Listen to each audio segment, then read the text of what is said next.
आज के इस बहुत ही पवित्र पावन दिन शुभ अवसर पर हम सभी भक्त एकत्रित हुए हैं। तो आज का ये बहुत ही मंगलमय दिन है। आज ही के दिन सन 14,074 में इस दिन आज ही के दिन नित्यानंद प्रभु इस भौतिक जगत में अवतरित होते हैं। तो आज का विषय है जो हम अभिषेक देख रहे थे, ये दो व्यक्ति कौन है। कई लोगों को ये प्रश्न मन में उठता होगा कि किसी और मंदिर में हम ये दो विग्रह देखते नहीं, इस्कॉन में ही क्यों दिखाई पड़ते हैं, इनकी विशेषता क्या है। तो इनके बारे में हम चर्चा करेंगे, क्योंकि आज इनका जन्मदिन है। जन्मदिन के इस अवसर पर बहुत ही कृपालु होते हैं भगवान के पार्षद। तो उनके जन्मदिन पर हमें ये सुनहरा मौका मिलता है उनके जन्म कर्म के बारे में जानने के। तो भले बद्ध जीवात्मा पूरी तरह से भगवान की गुणगान करने में असक्षम है। जैसे बताते हैं कृष्णदास कविराज कि ब्रह्मा इस सृष्टि के निर्माण से लेकर आज तक अपने हजारों फनों से अनंत शेष भगवान का गुणगान करने का प्रयास कर रहे हैं, फिर भी वो गुणगान पूरी तरह से कर नहीं पा रहे। तो हम जैसे तुच्छ जीव की क्या योग्यता है कि भगवान के बारे में कुछ हम चर्चा करें। लेकिन हमारे खुद के शुद्धिकरण के लिए और भक्तों की प्रसन्नता के लिए जो भी हमने गुरु शिष्य परंपरा में सुना है उसको हम दोहराने का आज प्रयास करेंगे कि इस अवतार की विशेषता क्या है, विशेष करके गौर नेता है। और उसमें भी आज जो नित्यानंद प्रभु है, नित्यानंद राम है, उनकी विशेषता क्या है ये जानने का हम छोटा सा प्रयास करेंगे आज। तो नरोत्तम दास ठाकुर बताते हैं कौन है नित्यानंद राम प्रभु। ब्रजेंद्र नंदन जयी सची सुत होइलो सेई, एक सुंदर भजन में वो बहुत ही सरल तरीके से हमें बताते हैं कि गौर यानी गौरांग महाप्रभु, चैतन्य महाप्रभु कौन है, वही भगवान कृष्ण जो ब्रज के राजा है। कौन है, नंद महाराज, उनके पुत्र ब्रजेंद्र नंदन नंद महाराज के पुत्र अभी कलयुग में सची माता के पुत्र बनकर आए। ब्रजेंद्र नंदन जी सची सुत होइलो से। और आगे कहते हैं नित्यानंद प्रभु कौन है, बलराम होइलो निताय। तो राम अवतार में जो लक्ष्मण जी आते हैं उनके भाई बनकर, छोटे भाई बनकर,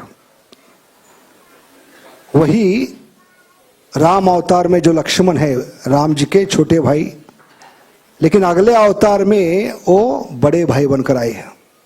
इसका कारण क्या है, आचार्य बताते हैं क्योंकि राम अवतार में छोटे भाई बनने के कारण बड़े भाई जो भी बोलते थे उसका पालन करना पड़ता था। भले उनकी इच्छा नहीं थी, अपने दिल पर पत्थर रखकर लक्ष्मण जी ने छोटे भाई के नाते ऐसे ऐसे कार्य किए जो उनके इच्छा के खिलाफ थे।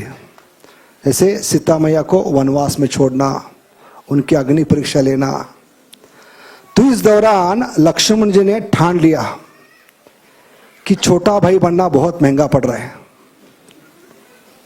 बड़े भाई को सुनना पड़ रहा है। इसलिए उन्होंने तय किया अगले अवतार में जब आऊंगा तो क्या बनकर आऊंगा, बड़ा भाई।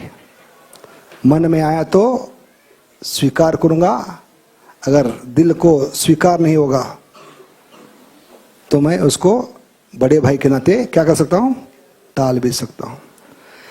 इसलिए वही लक्ष्मण जी कृष्ण लीला में बड़े भाई बनकर आए। इसलिए उनका नाम क्या है, दाऊ जी। दाऊ जी का मतलब क्या है, बड़े भैया। हाँ, दाऊ जी का भैया कृष्ण कन्हैया। तो बलराम जी जो द्वापर युग में थे वो कलयुग में क्या बनकर आए, फिर से बड़े भाई बनकर आए, नित्यानंद प्रभु।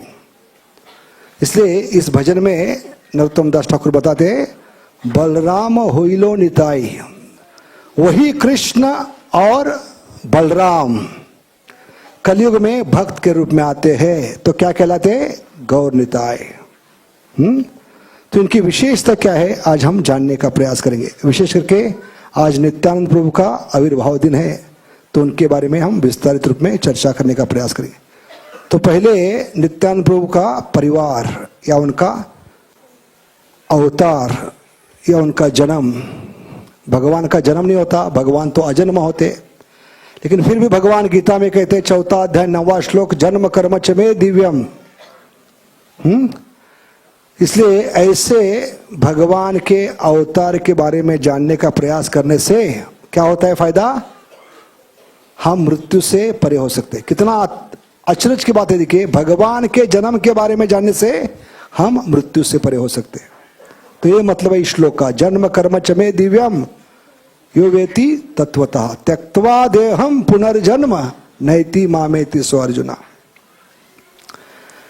तो साक्षात बलराम जी है तो कलयुग में 550 साल पहले लगभग वो बंगाल में अवतरित हुए, क्योंकि बड़े भाई बनकर आए। इसलिए चैतन्य महाप्रभु के पहले ये बंगाल में जो राधा देश है, क्या नाम है उस प्रदेश का, राधा देश।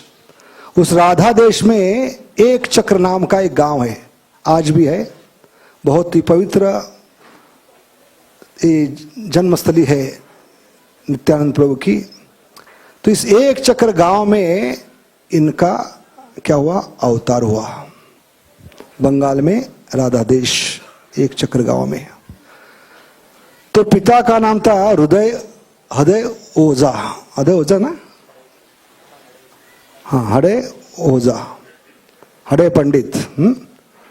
और माता का नाम था पद्मावती। तो ये बहुत ही बड़े वैष्णव थे, ब्राह्मण थे। इनके माध्यम से भगवान बलराम जी इस लीला में अवतरित होते हैं। हाँ, हरे हो पंडित और माता पद्मावती के माध्यम से। तो बचपन से ही वो बहुत ही आनंद लेते थे। कौन सी लीला में, अपने पिछले अवतार की जो लीला थी, रामायण की, कृष्ण लीला, इन लीला में बहुत आनंद थे। वो बचपन में और कोई खेल नहीं खेलते थे, सिर्फ अपने सहपाठियों के साथ, अपने मित्रों के साथ, हाँ गांव के बाहर, हाँ पेड़ के नीचे ये भगवान की सुंदर जो कृष्ण लीला है या राम लीला है, उन पे क्या करते थे, ड्रामाज, क्या कहते, नाटक करते थे। और उसमें सबसे महत्वपूर्ण भूमिका निभाते थे कौन, निताई। बचपन में उनका नाम क्या था, बड़े प्रेम से लोग क्या बना पुकारते उनको, निताई। तो निताई इस प्रकार उम्र की 12 साल तक इस प्रकार बचपन में सिर्फ ये अपने साथियों के साथ भगवान की इन लीलाओं का आनंद लेते। और एक बार वो रामलीला करते समय उन्होंने कौन सा रोल अदा किया था, लक्ष्मण का। और रावण के साथ युद्ध के समय क्या हुआ, विशेष करके इंद्रजीत के साथ युद्ध के समय क्या हुआ, लक्ष्मण जी मूर्छित हो गए, बेहोश हो गए। तो वास्तविक वो बेहोश हो गए, अपने प्राण को रोक लिया। तो सारे बच्चे घबरा गए, सारे गांव वाले एकत्रित हुए, माता पिता एकत्रित हुए, और उनको पता नहीं चला था कि बच्चा जिंदा है या मर गया। तब गांव वालों में से एक बहुत ही होशियार व्यक्ति थे, उन्होंने कहा कि इस भूमिका में ये इतने क्या हो गए, लीन हो गए, वास्तविक उन्होंने, बच्चे ने क्या किया है, अपना सांस रोक के रखा है।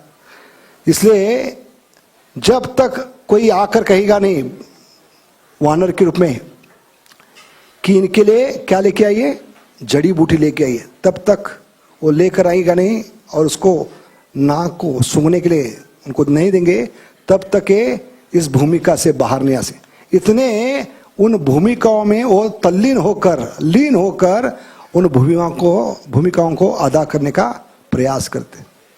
तो इस प्रकार लगभग 12 साल तक बताते हैं कृष्णदास कविराज ये लीलाएं भगवान की, कृष्ण लीलाएं और राम लीला में वो बहुत ही लीन थे, मग्न थे। लेकिन जब उनकी आयु 12 साल की हुई तब उनके गांव में एक सन्यासी आई है, और वो सन्यासी अड़े पंडित थे, उनके घर में रुके। चतुर्मास का समय था, इसलिए उनके घर में वो रुक गए। और उस सन्यासी की इतनी बड़ी प्रेम से, श्रद्धा से इस बालक ने सेवा की, तो सन्यासी को ये बच्चा बहुत प्यारा लगने लगा। और जब चतुर्मास पूरा हो गया तो सन्यासियों ने जब उनका घर छोड़कर अगले गांव जाने की तैयारी की, तो हड़े पंडित ने कहा कि आप सन्यासी हमारे घर में चतुर्मास किए, हम आपको कुछ दक्षिणा देना चाहते हैं, आप जो भी मांगोगे हम देने के लिए तैयार हैं। तो सन्यासी ने फिर से पूछा, क्या सचमुच आप दोगे जो मांगूंगा?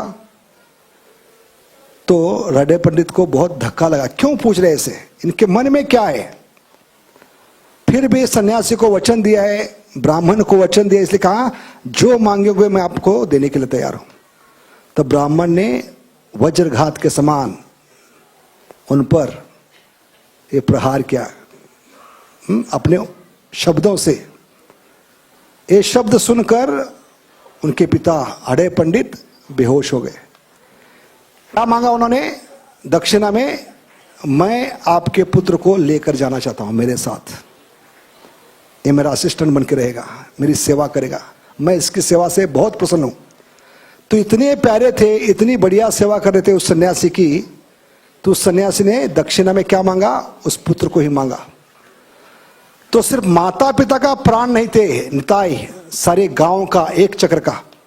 क्योंकि एक चक्र में यह हालत थी, जब तक नित्यानंद प्रभु अवतरित नहीं हुए थे, पूरे एक चक्र गांव में अकाल पड़ा था। राधा देश में ना नदी बहती थी, ना बरसात होती थी, ना कोई अनाज उगता था।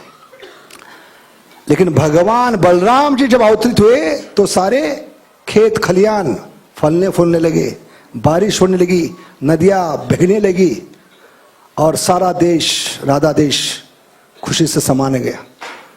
और लोगों को पूरा विश्वास था इस बच्चे के आने से हमारे इस देश में, राधा देश में आबादी, या क्या कहते हैं उसको, सुख समाधान या समृद्धि बढ़ चुकी है। इसलिए राधा देश के हर एक नागरिक का, हर एक भक्त का प्राण थे निताई, सिर्फ माता पिता का नहीं। माता पिता एक दिन भी अपने आंखों से उसको अलग नहीं करना चाहते थे। लेकिन यहां पर उस सन्यासी ने ये बालक को ही मांग कर क्या किया है, जैसे कि उन्होंने उनके प्राण को ही मांग लिया। ये अवस्था हो गई माता पिता की, हृदय पंडित और किनकी? माता पद्मावती की। और आज तक इसको पता नहीं कि वो सन्यासी कौन थे, कहां से और कहां चले गए, एक रहस्य है आज तक है। इस प्रकार महाप्रभु के पहले 20 साल लगभग ये पहले जन्म लिए बड़े भाई के नाते। कौन है? दाऊ जी, बलराम जी। और उसके बाद हम देखते हैं लगभग अगले 20 साल तक उन्होंने सारे भारत का तीर्थाटन किया है उस सन्यासी के साथ रहकर। और सारे भारत का तीर्थाटन करने के बाद अंत में वो वृंदावन में आए, और वृंदावन में वो राह देख रहे थे कि मेरे जो आराध्य स्वामी है, क्योंकि बलराम जी भगवान की सेवा 5 रसों में करते, एकमात्र है व्यक्ति जो भगवान की सेवा 5 रसों में करते। कौन कौन से रस है? शांत रस, दास रस, साख्य रस, वात्सल्य और माधुर्य रस। एक ही व्यक्ति है जो क्या है, सेवा के लिए अवतरित होते, इसलिए उनको सेवक भगवान कहते। क्या कहते हैं? सेवक भगवान। लक्ष्मण जी, बलराम जी, नित्यानंद प्रभु क्या है? सेवक भगवान, भगवान सेवक भगवान है, और उनके पार्षद के रूप में आते हैं लक्ष्मण, बलराम, नित्यानंद, वो सेवक भगवान है। क्योंकि उनकी एक ही इच्छा है भगवान की किस प्रकार से अच्छी सेवा की जाए, इसलिए वो किसी भी रूप में भगवान की सेवा करते हैं। भगवान का बेड, भगवान के सैंडल्स, भगवान का मोर पंख, हाँ, या भगवान के अलग अलग जो भी पैराफर्नेलिया है, या जो क्या कहते पैराफर्नेलिया को, नहीं हिंदी में कहिए, संस्कृत में क्या कहते, त्वदिया, त्वदिया, त्वदिया कहते उसको।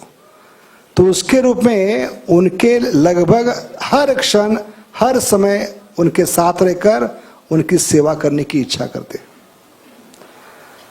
तो 20 साल पूरे वो क्या कर रहे थे, भारत का तीर्थाटन, और अंत में वृंदावन में पहुंचकर अपने पिछले जन्म की जो भी लीला स्त्री थी अपने छोटे भाई के साथ, उनको वो भेंट देकर उस वृंदावन में जो 12 वन है उनमें वो विचरण कर रहे थे, और सिर्फ राह देख रहे थे कि मेरे छोटे भाई कन्हैया इस लीला में कभी अवतरित होंगे और वो मुझे कभी याद करेंगे, क्योंकि वो आतुर थे इस लीला में भगवान को प्रचार में मदद करने के लिए, और वो उस प्रचार की आज्ञा की राह देख रहे थे वृंदावन में बैठकर वहां पर।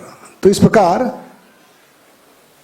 देखते हैं कि अगले 20 साल तक ये लीला नित्यानंद प्रभु करते। तो वृंदावन में आने से पहले उनके जीवन में सबसे 2 महत्वपूर्ण घटनाएं होती है। वो क्या है, एक तो पहले अपने शिक्षा गुरु माधवेंद्रपुरी से उनकी भेंट होती है। भारत के तीर्थाटन के दौरान वो अपने गुरु, उनके गुरु कौन थे, माधवेंद्रपुरी शिक्षा गुरु, और दूसरी है दीक्षा गुरु, कौन है उनके, लक्ष्मीपति तीर्थ, उनके साथ उनकी भेंट होती है जो माधवेंद्रपुरी के भी गुरु है। तो इस प्रकार शिक्षा गुरु और दीक्षा गुरु उनको प्राप्त होते हैं इस भारत के तीर्थाटन के दौरान। लेकिन वो अभी गुरु मिलने के बाद भगवान की राह देख रहे हैं कि भगवान मुझे कभी अपनी सेवा में लेंगे, हाँ, इसलिए वो 20 साल तक इस प्रकार तीर्थाटन कर रहे थे। तो बताया जाता है चैतन्य चरितामृत में उनके परिवार में उनकी 2 पत्नियां थी। कितनी पत्नियां थी, 2 पत्नियां। तो पहले पत्नी का नाम था, ये दोनों पत्नियां थी एक ही परिवार से थी। उनके पिता का नाम था, क्या था, सूर्यदास सरकेला, सूर्यदास सरकेला उनके पिता का नाम था। और उनकी जो 2 पुत्रियां थी उनके साथ इनका विवाह। पहली पुत्री का नाम था जानवा देवी, जो कृष्ण लीला में कौन है, रेवती है। कृष्ण लीला में जो भगवान बलराम जी की पत्नी है रेवती, वो इस अवतार में क्या बनकर आई, जानवा देवी, जो आगे जाकर सारे वैष्णव की क्या बन गई, मुखिया बन गई। हाँ, महाप्रभु जाने के बाद, महाप्रभु के पार्षद जाने के बाद, नित्यानंद प्रभु जाने के बाद वैष्णव के समाज की जो मुखिया बन गई वो कौन है, नित्यानंद प्रभु की जो पहली पत्नी थी जानवा देवी, और दूसरी थी यशोदा देवी, जो बलराम के अवतार में कौन थी, वरुणी थी, वरुणी देवी। वो वरुणी देवी इस अवतार में क्या बनकर आई, यशोदा देवी। तो उनके 2 पुत्र थे, वीरचंद्र और गंगा। इस प्रकार नित्यानंद प्रभु का परिवार बहुत ही सुंदर है, पूरा परिवार प्रचार में लगा है, क्योंकि इस अवतार में पूरा परिवार आया था भगवान की नाम प्रचार को बढ़ाने के लिए। क्योंकि भगवान आकर ये क्या कहते, ऐलान कहते, पृथ्वी ते आचरिति नगराधिग्राम सर्वत्र प्रचार होई वो मोरा नाम। इस कलयुग में मैं आऊंगा किसके लिए, जीवों को नाम देने के लिए। अरे नाम हर एक गांव में इसका प्रचार होगा। नगराधिग्राम, नगर और ग्राम में इसका प्रचार होगा। और इसमें सबसे बड़ा हाथ है इस परिवार का, क्योंकि ये परिवार अवतरित हुआ था भगवान की सेवा करने के लिए। साक्षात बलराम जी आए थे नित्यानंद के रूप में, उनकी पत्नी रेवती आई थी जानवा देवी के रूप में, उनकी दूसरी पत्नी आई थी वरुणी किसके रूप में, यशोदा देवी के रूप में, और उनके दो पुत्र वीरचंद्र और गंगा। तो इस प्रकार ये बहुत ही सुंदर परिवार है नित्यानंद प्रभु का। तो गौर निताय कौन है? तो गौर निताय कौन है? ये दो भाई है। गौर निताय ये दो भाई है, दो भाई जिन्होंने दुनिया डुबाई, वो है गौर निताय। क्योंकि आज तक ये भगवान का जो प्रेम था, कृष्ण प्रेम, ब्रज का प्रेम, ये बांध में बंद था, डैम में बंद था। इसलिए गौर निताय की विशेषता क्या है? जो आज तक किसी अवतार ने नहीं किया वो कमाल गौर निताय ने किया है। सब अवतारा सारा शिरोमणि केवल आनंद कांडा, इस आनंद के कांड में डुबाने के लिए वो आए। और उन्होंने इस अवतार में आकर इस कलयुग में जो कई सदियों से, कई जन्मों से जो किसी अवतार ने साहस नहीं किया, वो डैम तोड़कर कृष्ण प्रेम का, ब्रज प्रेम का सारे जीवों को इसमें डुबा दिया है। इसलिए गौर निताय कौन है? दो भाई जिन्होंने दुनिया डुबाई। तो अगला प्रश्न है, ये दो भाई छन्न अवतार में क्यों आते हैं? भगवान की जगह भक्त के ही रूप में क्यों आते? हाँ, तो इसका कारण बताते हैं कि सत्य युग में जो बच गए थे, त्रेता युग में, द्वापर युग में जो भगवान के हाथ नहीं लगे थे, ऐसे कलयुग के जीव, इनको पकड़ने के लिए ये दो भाई आते हैं सिविल ड्रेस में। भगवान के रूप में आएंगे तो जीवों को पकड़ना मुश्किल होगा। जैसे किसी चोर को, किसी खूनुक को पकड़ना है तो पुलिस जब कामयाब नहीं होती तो किसको भेजते हैं? सीआईडी को। ऐसे सिविल ड्रेस में आते हैं गौर निताय, भक्त के रूप में। भगवान के रूप में आएंगे तो जीव भगवान से दूर भागने का प्रयास करेंगे, लेकिन भक्त अपने समान है, अपने समान खा रहे, पी रहे, काम धंधा कर रहे, तो वो जब प्रचार करेंगे तो उनका सुनने का वो प्रयास करेंगे। इसलिए गौर निताय कलयुग में आते हैं इस सिविल ड्रेस में, भक्त के रूप में आते हैं। तो आचार्य बताते हैं कलयुग में भक्ति करना बहुत ही आसान हो गया है। क्यों? क्योंकि इस दो अवतार के कारण, गौर निताय के कारण या पंच तत्व के कारण ये भक्ति करना बहुत ही आसान हो गया है। इसलिए आचार्य तुलना करते हैं कलयुग में भक्ति करना किसके समान है? कलयुग में भक्ति करना अपने आंगन में, नुक्कड़ में, अपने टेरेस पे क्रिकेट खेलने के समान है। क्योंकि सबको क्रिकेट प्यारा है, तो एनालॉजी वर्तमान आचार्य देते हैं कि कलयुग में भक्ति करना किसके समान है? अपने नुक्कड़ में, खुद के गली में, आंगन में या टेरेस पे क्रिकेट खेलना के समान है। और इस क्रिकेट में 4 मारना, 6 मारना, सेंचुरी मारना बहुत आसान है। क्यों? क्योंकि दीवार को बॉल लग गया तो 4, दीवार के उस पार बॉल गया तो 6। इसलिए कलयुग में आराम से हम भक्ति कर सकते हैं।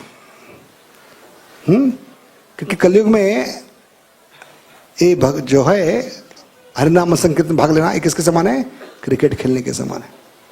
क्योंकि सत्य युग, त्रेता युग और द्वापर युग में बाउंड्री बहुत दूर थी और बड़े बड़े बैट्समैन पहली गेंद में आउट हो गए। 100 बारी, विश्वामित्र, क्लीन बोल्ड। लेकिन कलयुग के छोटे बच्चे भी भक्ति कर सकते हैं। छोटे बड़े, किसी भी वर्ण के, किसी भी जात के, किसी भी धर्म के, किसी भी रंग के। इसका कारण क्या है? क्योंकि इस क्रिकेट में दोनों अंपायर कौन है? गौर निताय। अरे दोनों अंपायर जो भी भक्ति करते हैं उनके साइड में होते हैं। और इसलिए कलयुग में अगले कम से कम 10,000 साल तक कोई आउट नहीं होगा भक्ति में। ये भगवान का वचन है। क्योंकि हम दोनों क्या करेंगे?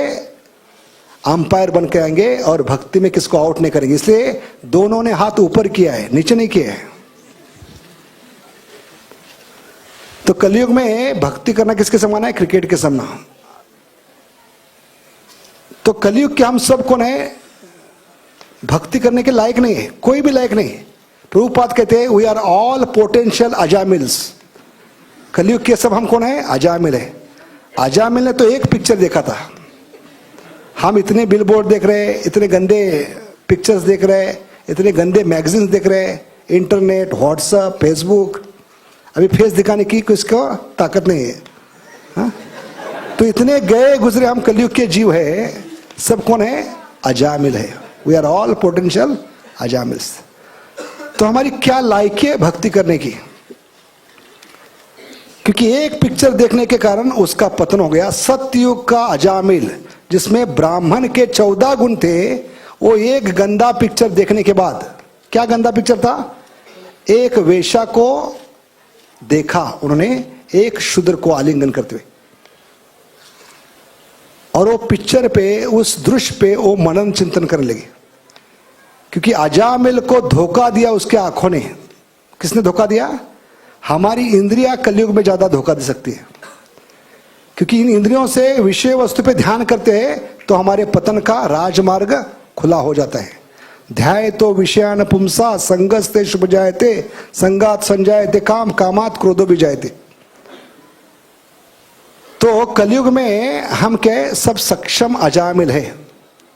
अजामिल ने तो एक पिक्चर देखा था और उस पर मनन चिंतन करने लगा। मनन चिंतन करने से क्या होगा? उसका आकर्षण बढ़ गया वेश्या के प्रति, और अंत में इतना आकर्षण बढ़ गया उसने वेश्या को जाकर कहा आजामिल। क्या कहा? आजामिल। इसलिए उसका नाम पड़ा आजामिल।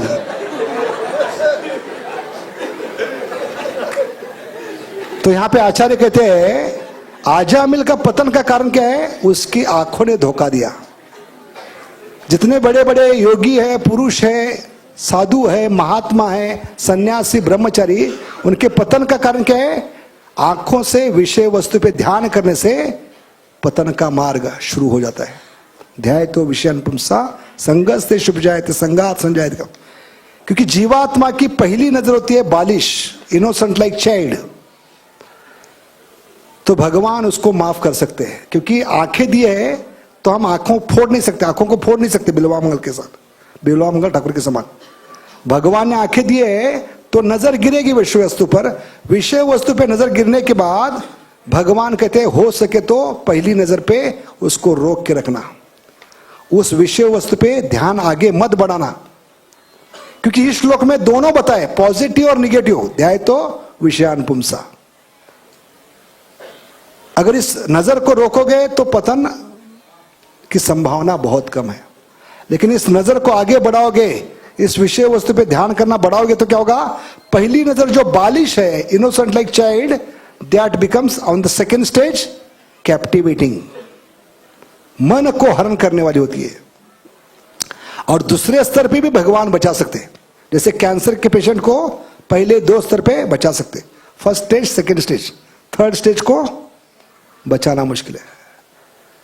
वैसे पहली नजर है बालिश, innocent like child, second is captivating the mind, and third is lusty glance. क्योंकि ध्याय तो विषयान पुंसा संगस्ते शुभ जायते संगात संजायते काम। काम उत्पन्न होने के बाद वहां पे राम नहीं, जहां राम नहीं वहां आराम नहीं है।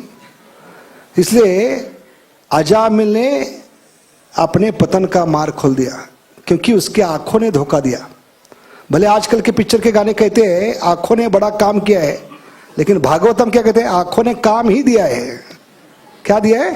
काम ही दिया है।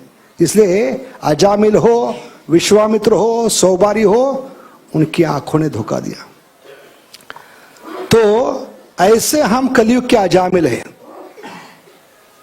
और हम जो क्रिकेट खेल रहे हैं, भक्ति करना किसके समान है? क्रिकेट खेलने के समान।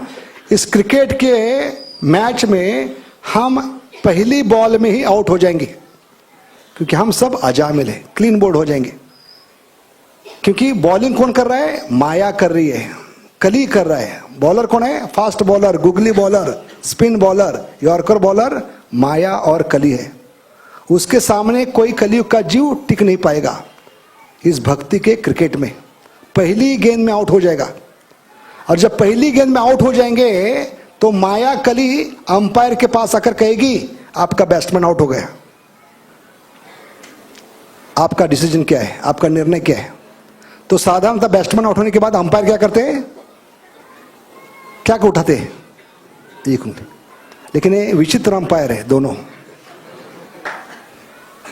जब कली माया पूछते आपका बैट्समैन आउट हो गया तो एक उंगली नहीं उठाते, क्या उठा रहे, दोनों हाथ उठा रहे। और क्रिकेट में दोनों हाथ उठाने का मतलब क्या है, सिक्स मारा है, हरे कृष्णा कृष्ण कृष्ण हरे हरे, हरे राम राम। तो मेन अंपायर है चैतन्य महाप्रभु, और वो जब गलत निर्णय देते हैं तो लेग अंपायर जो बैट्समैन के सबसे करीब है, जीवात्मा के सबसे करीब है नित्यानंद प्रभु, लेग अंपायर। तो उनके पास जाकर कली माया कहते हैं वो तो बेवड़ा है, मेन अंपायर नशे में है, तो आपका निर्णय क्या है। तो उससे बड़े ने बेवड़े ये है वो भी एक उंगली नहीं उठाते, क्या उठाते, दोनों हाथ उठाते हैं, हरे कृष्णा कृष्णा कृष्णा हरे हरे, हरे राम राम। इसलिए इस्कॉन में देखेंगे किसी भी टेंपल में गौर निताई ने आज तक हाथ नीचे नहीं किया है। 550 साल से दोनों हाथ ऊपर करके ही खड़े, किसको आउट नहीं करेंगे कम से कम अगले 10,000 साल तक। और यही कलयुग के जीवन के लिए आशा का किरण है। इसलिए कलयुग में भक्ति करना सिर्फ गौर निताई की कृपा से संभव है। क्योंकि कलयुग के जीव कहते हैं हम भगवान को मानते नहीं, भगवान है ही नहीं। लेकिन ये आकर कहते आप मानते नहीं, लेकिन हम एक नहीं, दो नहीं, 5 के रूप में आएंगे, 5 मैन आर्मी। जय श्री कृष्ण चैतन्य प्रभु नित्यानंद श्री अद्वैत गदाधार शिवासादि गौर भक्त। तो इतना बड़े चैलेंज वो कलयुग के जो कहते, आप एक भगवान को स्वीकार नहीं करते, हम 5 रूप में आएंगे, आपका क्या कहना है। तो इस प्रकार ये पंच तत्व, एक गौर निताय विशेष करके आकर कलयुग का ये डैम कृष्ण प्रेम का, ब्रज प्रेम का तोड़कर, जो भी नास्तिक है, मायावादी है, जो भगवान को स्वीकार नहीं करते, ऐसे सब जीवों को इस 10,000 साल में डुबाकर उनको जबरदस्ती ये नाम रस पिलाकर उनको भक्त बनाने का प्रयास करेंगे। ये विशेषता है गौर निताय की। तो आगे हम देखते हैं कि नित्यानंद प्रभु की विशेषता क्या। जैसे हम सुबह चर्चा कर रहे थे, ये ऐसा अवतार है जो नम्रता सिखलाने के लिए आया है।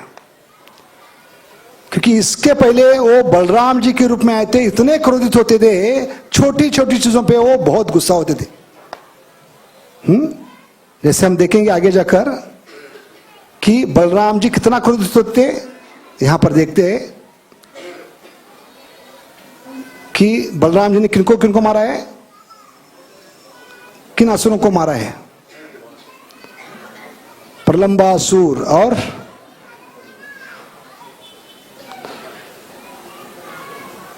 पहला असुर कौन है, धेनुकासुर। क्योंकि धेनुकासुर भगवान कृष्ण बलराम और उनके सखा जब उस वन में गए थे, कौन से फल खाने के लिए, ताल फल। तालवन में ये बहुत ही सुगंध आ रहा था, ये फल पक चुके थे, इनका सुगंध यमुना किनारे बह रहा था। उस सुगंध को देखकर भगवान के सखाओं ने कहा कि हमें बहुत भूख लगी है, हमें ये फल खाने की इच्छा हो रही है। तो भगवान क्या है, अपने भक्तों के लिए कुछ भी कर सकते हैं। तो कृष्ण बलराम उस वन में प्रवेश किए, और उस वन में कौन आया, गुस्से में चार्ज करते हुए, आक्रमण करते हुए, इस वन का रक्षा करने वाला कंस का सबसे बड़ा राक्षस था। क्या नाम था उसका, धेनुकासुर। तो बलराम जी ने इनको मारा है क्योंकि वो बहुत गुस्से में आए। गुस्से में आकर वो धेनुकासुर बलराम जी के छाती पे पिछले पैरों से लात मार दी, और बलराम जी को यह सहन नहीं हुआ। उनको तुरंत गुस्सा आता है। वो तुरंत क्या किए, उस गधे के पिछले पैर पकड़कर घुमा घुमा कर, इतने फुल स्पीड में घुमा रहे थे, वो फुल स्पीड में घुमाते समय उसकी आंखें बाहर आ गई, मल मूत्र त्यागते हुए वो जमीन पे गिर गया। तो सिर्फ गुस्से में उसको घुमाया और उसकी जान ले ली बलराम जी ने। तो अगला प्रश्न है, बलराम जी ने इस असुर को क्यों मारा? भगवान कृष्ण आते हैं असुरों को मारने के लिए, लेकिन ये पहला असुर है कृष्ण लीला में जिसको किसने मारा है? बलराम। इसका कारण क्या है? कृष्ण ने बलराम जी को चांस क्यों दिया? तुम भी क्या याद करोगे, ले लो एक चांस मारो दो। क्यों दिया है? इसका कारण बहुत गहरा है। क्योंकि नरसिंह अवतार में भगवान नरसिंह देव ने प्रहलाद को वचन दिया था, आपकी 21 पीढ़ियों का उद्धार करूंगा। जो भी तीव्रता से भक्ति करता है, शुद्ध भक्ति करता है, उसके 21 पीढ़ियों का मैं क्या करूंगा? उद्धार करूंगा। पिछली 10 पीढ़ियां, एक चलने वाली एक पीढ़ी और आने वाली 10 पीढ़ी, 10 प्लस 1 कितने हो गए? 21 पीढ़ियों का उद्धार करूंगा। और इस 21 पीढ़ियों में कौन आते हैं? धेनुकासुर भी आते हैं। क्योंकि धेनुकासुर पिछले जन्म में कौन था? बलि महाराज का पुत्र। उसका नाम क्या था? सहसिका। तो ये सोचने की बात है कि भगवान कृष्ण ने पूतना को मारा, लेकिन उसके पुत्र को नहीं मारा। पूतना कौन है पिछले अवतार में? बलि महाराज की पुत्री। क्या नाम था उसका? रत्नमाला। रत्नमाला बेटी है और सहसिका बेटा है। तो बेटे को नहीं मार सकते, क्योंकि बेटा परंपरा में आता है। क्योंकि पुत्री ब्याहने के बाद दूसरे वंश से जुड़ जाती है, दूसरे परंपरा में आती है। और इसका फायदा उठाते हुए भगवान ने पूतना को मारा, क्योंकि कोई ऑब्जेक्शन नहीं लेगा। आपने वचन दिया था, वचन तोड़ दिया नहीं। क्योंकि रत्नमाला उसकी शादी होने के बाद वो बलि महाराज के परिवार से अभी जुड़ी नहीं है। पुत्री ब्याहने के बाद क्या होता है? उसका संबंध दूसरे परिवार से, दूसरे वंश से। तो इसका फायदा उठाते हुए भगवान ने पूतना को मारा। भले बलि महाराज के क्या है, वो परिवार से जुड़ी है, लेकिन यहां पर भगवान धेनुकासुर को मार नहीं सकते थे, क्योंकि भगवान ने वचन दिया था। और आने वाले पीढ़ियों में बलि महाराज कौन है? प्रहलाद के पोते हैं। और बलि महाराज के पुत्र है सहसिका। इसलिए भगवान ने क्या किया है? बलराम जी को चांस दिया। तो इस प्रकार बलराम जी ने किसको मारा है? धेनुकासुर को मारा है। दूसरा उदाहरण बताते हैं आचार्य कि बलराम जी गुस्से में आकर एक बार, उनका नाम क्या है? हलधर। हलधर ने अपने हल से वो बहुत सारे काम करते, यहां तक कि उनकी जो पत्नी भी है रेवती। बलराम जी की पत्नी कौन थी? रेवती। तो उसके बारे में भी कहानी आती है, हम देखते हैं यहां पर कि रेवती का जब ब्याह निश्चित हुआ तो ब्रह्मा जी ने वचन दिया था, सतयुग में रेवती पैदा हो गई थी। और उसके पिताजी अपने पुत्री का, रेवती का ब्याह रचाने के लिए ब्रह्मा जी के पास गए थे। लेकिन जब ब्रह्मा जी को मिलकर आए तब तक इस भौतिक जगत का कौन सा युग शुरू हो गया था? द्वापर युग। तो ब्रह्मा जी ने बताया कि भगवान बलराम जी कृष्ण के बड़े भाई, इनके साथ ही आपके पुत्री का विवाह होगा। अरे विवाह तय करने के आने के बाद जब तक लौटे तब तक द्वापर युग शुरू हो चुका था। और तब समस्या बढ़ गई। क्या समस्या बढ़ गई? ये रेवती देवी जी थी, वो सतयुग की होने के कारण इतनी लंबी थी, इतनी ऊंची थी, और ऑलरेडी ब्रह्मा जी ने बताया था कि बलराम जी के साथ ही आपका विवाह होगा। और बलराम जी द्वापर युग के, और ये रेवती किस युग के? सतयुग की। तो उस समय क्या हुआ देखिए, कैसे बलराम जी ने एडजस्ट किया पत्नी को। भाभी के लिए तो बड़ा ऊंचा महल बनाना पड़ेगा।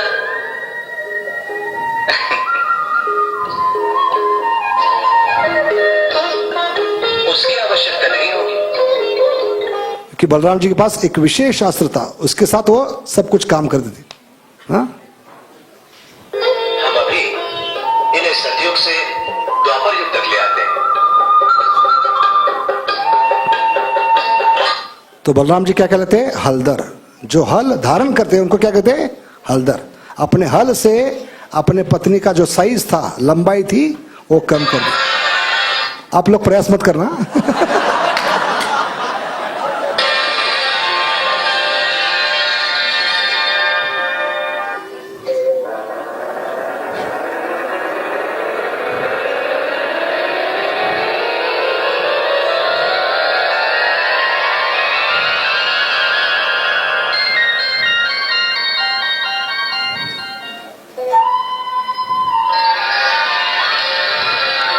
तो भी बराबर मैचिंग हो गया। उसके बाद शादी हो गई। तो ऐसे बलराम जी अपने हल से बाकी भी काम करते थे। जैसे गुस्सा आने पर वो विशेष करके क्या इस्तेमाल करते थे? अपने हल को इस्तेमाल करते। जैसे प्रसंग आता है भागवत में, बलराम जी एक बार अपने गोपियों के साथ, जैसे कृष्ण की गोपियां थी ऐसे बलराम जी की भी गोपियां थी, उनके साथ वो रासलीला करना चाहते थे यमुना किनारे। और उस दौरान उन्होंने बहुत ही क्या पी लिया था? वरुणी। आजकल का नहीं, हाँ, वरुणी विशेष होता है। हाँ, ये पिया था और उस नशे में वो धुत थे। और नशे में उन्होंने यमुना देवी को अपने पास बुलाया, आ जाओ आप भी रासलीला में भाग लेने के लिए। लेकिन यमुना देवी सोचने लगी ये तो नशे में है, वरुणी में पी चुके हैं, इनके पास जाना योग्य नहीं, इसलिए वो जाने के लिए तैयार नहीं थे। तब गुस्से में बलराम जी ने फिर से अपना हल निकाला और यमुना को खींच लिया। इस कारण यमुना के अनेक पात्र बन गए। तब यमुना देवी घबराकर भगवान बलराम जी के शरण में आकर माफी मांगती है। तो इतना गुस्सा होते थे, कोई सुनता नहीं तो क्या करते? तुरंत हल निकालते। या दूसरा प्रसंग है अगला कि बलराम जी ने क्या किया है? गुस्से में आकर पूरे हस्तिनापुर को भी खींच लिया है। क्योंकि ये प्रसंग आता है कि कृष्ण का जो पुत्र था सांबा, सुना होगा अपने सांबा, हाँ? वो नहीं, ये भगवान के पुत्र। तो उस कृष्ण के पुत्र जो सांबा थे, उनका दिल आ गया दुर्योधन के पुत्री पर, लक्ष्मणा नाम था। और उसको किडनैप करके पिताजी की परंपरा में उन्होंने शादी करने का प्रयास किया। तो दुर्योधन और पार्टी ने सांबा को पकड़कर, लक्ष्मणा को पकड़कर दरबार में खड़ा कर दिया और उनको गिरफ्तार किया गया। और ये जब यादवों को पता चला, यादवों को, तो सांबा को छुड़वाने के लिए सारा सैन्य तैयार हो गया आक्रमण करने के लिए। तब बलराम जी कहने लगे दुर्योधन तो मेरा चेला है, शिष्य है, मैं उसको बहुत ही आसानी से समझाकर सांबा को वापस लेके आऊंगा। और बलराम जी जब गए कुरुसभा में, तो उस सभा में सांबा को तो मजाक उड़ा रहे थे सारे प्रजा के लोग, सभा के लोग, कृष्ण का भी मजाक उड़ा लगे, पिता का, और उसके साथ बलराम जी का भी मजाक उड़ा लगे सारे कौरव। तो बलराम जी बहुत गुस्सा हो गए।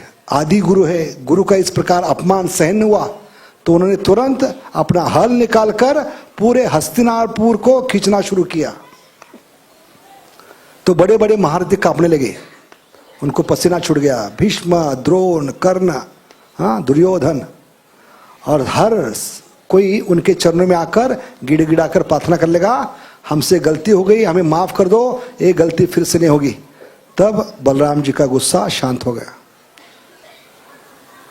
और एक प्रसंग आता है जब रुक्मिणी के बड़े भाई थे रुक्मी, बलराम जी बहुत आनंद लेते थे किसमें? द्यूत क्रीड़ा में। क्या कहते? चेस, क्या कहते इसको? चौरंगी, चौसत खेलने में। और उस दांव में रुक्मी जीतता गया और भगवान बलराम जी का मजाक उड़ाने गया दांत निकालकर।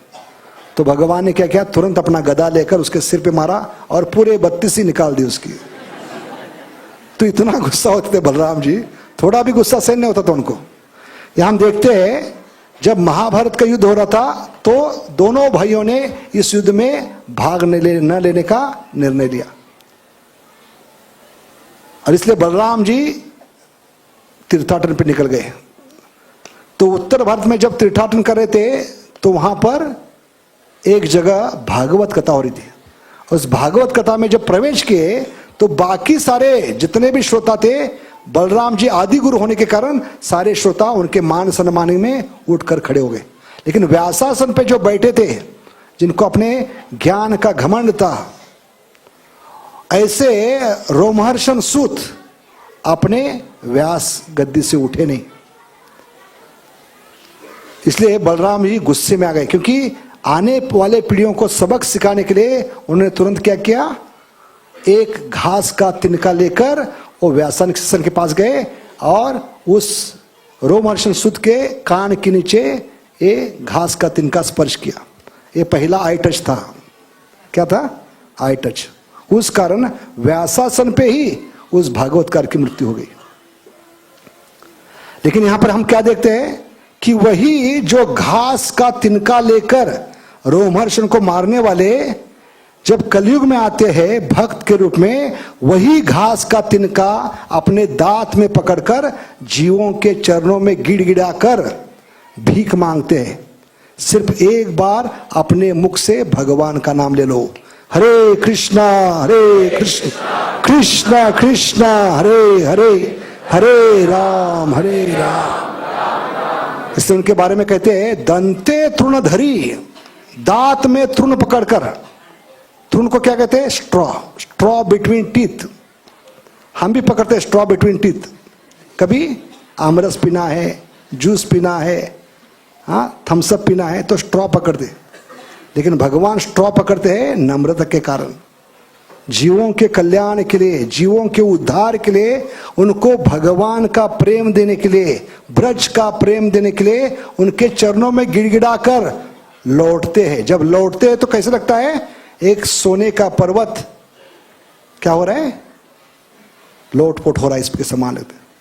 तो ऐसे करुणा के, नम्रता के क्या है? अवतार है नित्यानंद प्रभु। भले वही बलराम जी है, लेकिन इस अवतार में अपने हलदर का इस्तेमाल नहीं करते, हाँ उल्टे नम्र बनकर अपने दांत में तिनका पकड़कर वो जीवों के चरणों में गिरकर वो आते हैं। क्योंकि वो क्या है? पतित पावन है। नमो महावदयन, जो महाप्रभु है, जो नहीं कर पाए वो करने के लिए नित्यानंद प्रभु आए। क्योंकि महाप्रभु ने सबसे बड़ा जो साधन इस्तेमाल किया है प्रचार में, वो है नित्यानंद प्रभु। लोगों को घर घर जाकर, गांव में, गली में, हाँ खेत खलियान में, हर जगह महाप्रभु जा नहीं सकते थे। सन्यासी होने के कारण वो हर जगह जा नहीं सकते। इसलिए नित्यानंद प्रभु को गृहस्थ आश्रम स्वीकार करने के लिए बताया और बंगाल आपको दे दिया। जिस बंगाल में मैं प्रचार नहीं कर पाया, जिस लोगों तक मैं पहुंच नहीं पाया, ये सब आपकी अमानत है। इनका उद्धार करना आपका कर्तव्य है। इस प्रकार ये भगवान ने दी हुई सबसे बड़ी सेवा थी नित्यानंद प्रभु को, सारे जीवों का उद्धार के लिए। तो ऐसे नित्यानंद प्रभु आते हैं और इनकी विशेषता क्या है? जिनको महाप्रभु ने भी ठुकराया उनका आश्रय है नित्यानंद प्रभु। जैसे उदाहरण बताते हैं काला कृष्णदास का। जो काला कृष्णदास भगवान का निजी सेवक था, जो भगवान के साथ 2 साल दक्षिण भारत की यात्रा में उनका क्या था? निजी सेवक था। उस दक्षिण भारत में उनका पतन हो गया, क्योंकि भटारी नाम की कोई जमात थी। वो लोग पुरुषों को अपने स्त्रियों के माध्यम से आकर्षित करके अपनी पुरुषों की संख्या बढ़ाने में लगे थे। और ऐसे चक्कर में ये भगवान के साथ रहने वाले जो सेवक है वो फंस गए। तो देखिए माया कितनी क्या है? शक्तिशाली है। जो भगवान के साथ रह रहे हैं, भगवान की सेवा कर रहे हैं, ऐसे व्यक्ति को भी माया किस प्रकार पकड़ती है। इसलिए श्लोक आती है, कृष्ण भूलिया जीव भोग वांछा करे, निकटस्थे माया झपटिया धरे।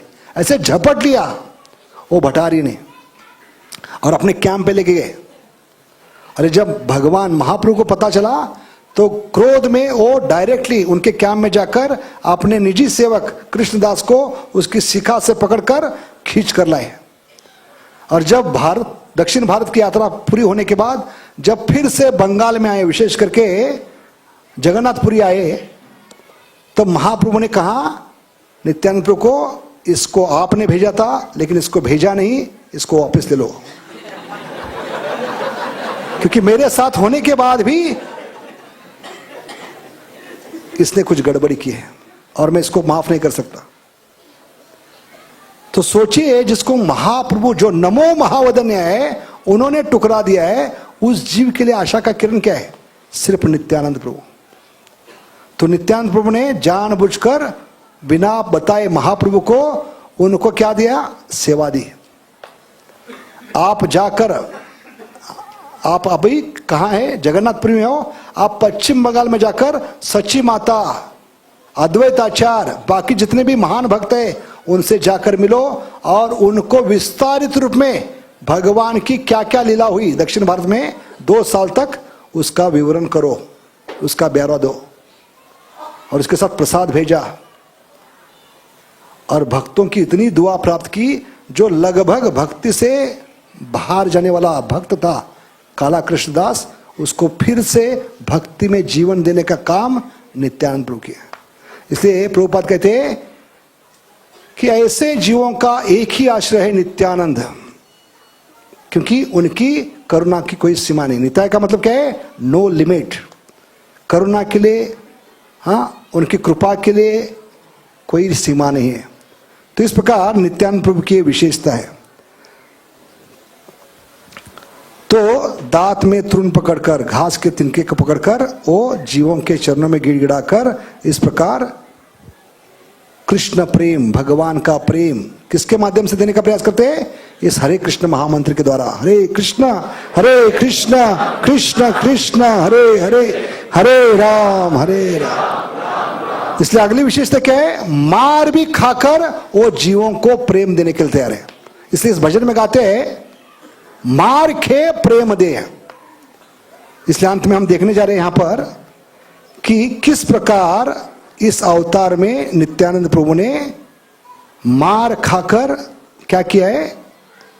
प्रेम देने का प्रयास किया है। तो ये सबसे फेमस प्रसंग है, क्या है नित्यानंद प्रभु का? यह है जगाए मदाए का उद्धार।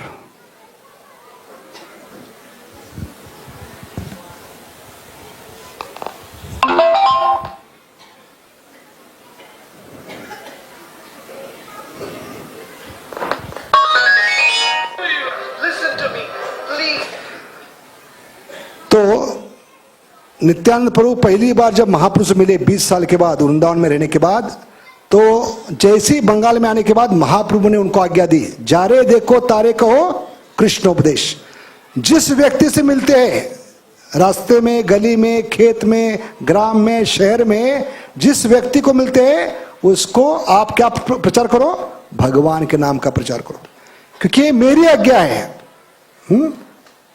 इसलिए ये 2 व्यक्तियों को सेवा दी गई, नित्यानंद प्रभु और हरिदास ठाकुर। तो ये पहले प्रचारक है जो हमेशा जोड़ी में जाते थे, अकेले प्रचार नहीं करते, तो दोनों मिलकर प्रचार करते। तो रोज आकर वो रिपोर्ट देते थे। शिवास आंगन में रात को जब नाइट कीर्तन होता था, और नाइट कीर्तन शुरू होने से पहले 1 घंटा पहले मीटिंग होती थी। आज किसको किसको प्रचार किया, किन लोगों ने स्वीकार किया, किन लोगों ने हमें गाली दी, कौन लोग भाग गए हमसे, ये सब रिपोर्ट रोज देते। तो एक दिन आकर बताने लगे कि आज 2 अनोखे व्यक्ति मिले नवद्वीप में। ये ब्राह्मण परिवार से है, लेकिन ब्राह्मण परिवार से होने के बाद भी इन्होंने ऐसा कोई पाप नहीं किया जो किसी जीव ने नहीं किया होगा। सब प्रकार के पाप किए, भले ब्राह्मण परिवार से, नशा करते हैं, वेश्या का संग करते हैं, हाँ, खून करते हैं, घरों को जलाते हैं, खेतों को जलाते हैं, लोगों का धन लूटते हैं, तो इतने बड़े ब्राह्मण परिवार से होने के बाद भी ये दो लोग जो जुड़वा भाई है, उनका नाम क्या था? जगदानंद और माधवानंद। और लोगों में वो विख्यात थे किस नाम से? जगाई और मधाय।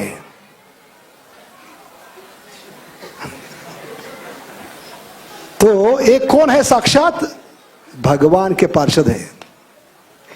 जगाई मधाय कौन थे? पिछले अवतार में हिरण्यकशिपु, हिरण्याक्ष, रावण, कुंभकर्ण, शिशुपाल, दंतवक्र।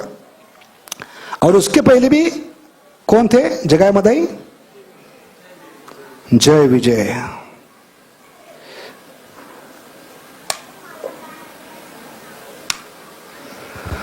तो जगाई मधाई कौन है? शुरुआत में जय विजय। अभी जय विजय को भगवान की इच्छा के अनुसार क्या मिला?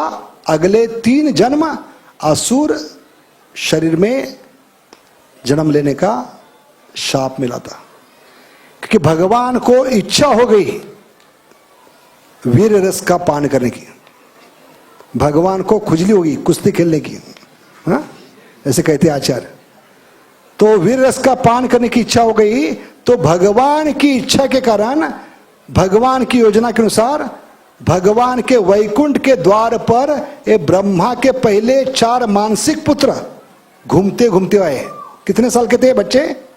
5 साल के, जिनको वो भगवान का वरदान था, ब्रह्मा जी का वरदान था। क्योंकि वो लोगों ने कहा था ये पहले पुत्र थे जो ब्रह्मा ने अपने मन से निर्माण किए थे, इसलिए उनको मानसिक पुत्र कहते। इनका नाम क्या है? सनातन, सनंदन यानी सनक कुमार, चतुर्ष कुमार। तो ब्रह्मा को बहुत खुशी हुई, पहले 4 पुत्र हुए, ये मेरी प्रजा बढ़ाने में मदद करेंगे पिता के परंपरा में। लेकिन उनको बहुत दुख हुआ जब उनको पता चला कि ये बच्चे शादी करने के लिए तैयार नहीं, आजन्म ब्रह्मचर्य रहना चाहते। इसलिए भगवान को प्रसन्न करके उन्होंने वचन प्राप्त किया, हमारी उम्र कभी 5 साल के ना ऊपर बढ़े, क्योंकि हम गृह गृहस्थ में पढ़ना नहीं चाहते। और ये जब सुना तो पिताजी को खुशी भी हुई, क्योंकि भगवान की इच्छा क्या है? जो भी पुत्र जब पैदा हो इस सृष्टि में वो भगवान की सेवा में लगे। लेकिन दुख क्या हुआ? पिता के नाते मेरी सेवा में वो मदद नहीं करना चाहते। इसलिए खुशी भी हुई और क्रोध भी आया। और ये खुशी और क्रोध का कॉम्बिनेशन उनके कहां से निकल पड़ा? भृगु से। और उससे शिवजी प्रदायित होते। हाँ, रुद्र बच्चा रोते हुए बाहर निकला, वो थे रुद्र। तो पहले 4 मानसिक पुत्र छोटे होने के कारण बिना कपड़े कहीं भी घूम सकते थे। जैसे बच्चे घर में होते कि नहीं, बिना कपड़े किसी भी कमरे में घुस सकते। ऐसे घूमते घूमते वैकुंठ के द्वार पे गए। और इस वैकुंठ के द्वार पे जो जय विजय थे, 2 कौन थे? द्वारपाल, द्वारपाल या डोरपाल जो भी है, हाँ, वहां पर खड़े थे। और उन्होंने इन बच्चों को रोका कि बच्चे घूमते घूमते वैकुंठ में अंदर जाने का प्रयास करें। और जैसे ही रोका तो इन बच्चों को गुस्सा आ गया। तो कहने लगे आप भगवान के वैकुंठ पे खड़े होने के लायक नहीं, क्योंकि वैकुंठ का मतलब है भेदभाव नहीं होना चाहिए। कौन छोटा, कौन बड़ा, कौन बच्चा है, सबको समान हक होना चाहिए भगवान के पास जाने का। इसलिए आप वैकुंठ के द्वार पे खड़े होने के लायक नहीं, इसलिए हम आपको शाप देते हैं। तो जैसे शाप सुना तो वो घबरा गए और उन बच्चों की माफी मांग ली। तो बच्चों को दया आई, उन्होंने कहा आपको हम चैन देते हैं, या तो आप 7 जन्म देवताओं के शरीर में जाओ, या 3 जन्म असुरों के योनि में जाओ। लेकिन जय विजय का इतना प्रेम था भगवान के प्रति, नारायण के प्रति, उन्होंने भगवान से ज्यादा विरह सहन नहीं करना चाहा। इसलिए 7 जन्म देवताओं की जगह उन्होंने क्या मांगा? 3 जन्म में हम जल्द से जल्द वापिस आना चाहते हैं भगवान के सेवा में। इसलिए उन्होंने क्या चुना? अगले 3 जन्म क्या होंगे? असुर के होंगे। तो पहला जन्म था जय विजय का। पहला जन्म क्या था? हिरण्यकशिपु, हिरण्याक्ष, कश्यप और दिति के पुत्र बनकर आए। बाद में रावण, कुंभकर्ण, और कृष्ण लीला में शिशुपाल, दंतवक्र। लेकिन द्वापर युग के बाद जब पता चला इनको कि भगवान फिर से कलयुग में आने वाले हैं, अरे बाकी अवतारों से ज्यादा कृपालु है, वदन्या है, सब अवतारों का शिरोमणि है, तो उन्होंने भगवान से विनती की हमें और एक चांस दीजिए, कलयुग में हम फिर से आना चाहते हैं आपकी लीला में। इसलिए वही हिरण्यकशिपु, हिरण्याक्ष, रावण, कुंभकर्ण, शिशुपाल, दंतवक्र फिर से कलयुग में क्या बनकर आए? जगाई मधाई। तो देखते हैं किस प्रकार उन्होंने ये लीला की, और इस लीला में नित्यानंद प्रभु का कितना बड़ा हाथ है। इनका उद्धार नित्यानंद प्रभु के माध्यम से हुआ, हरिनाम देकर।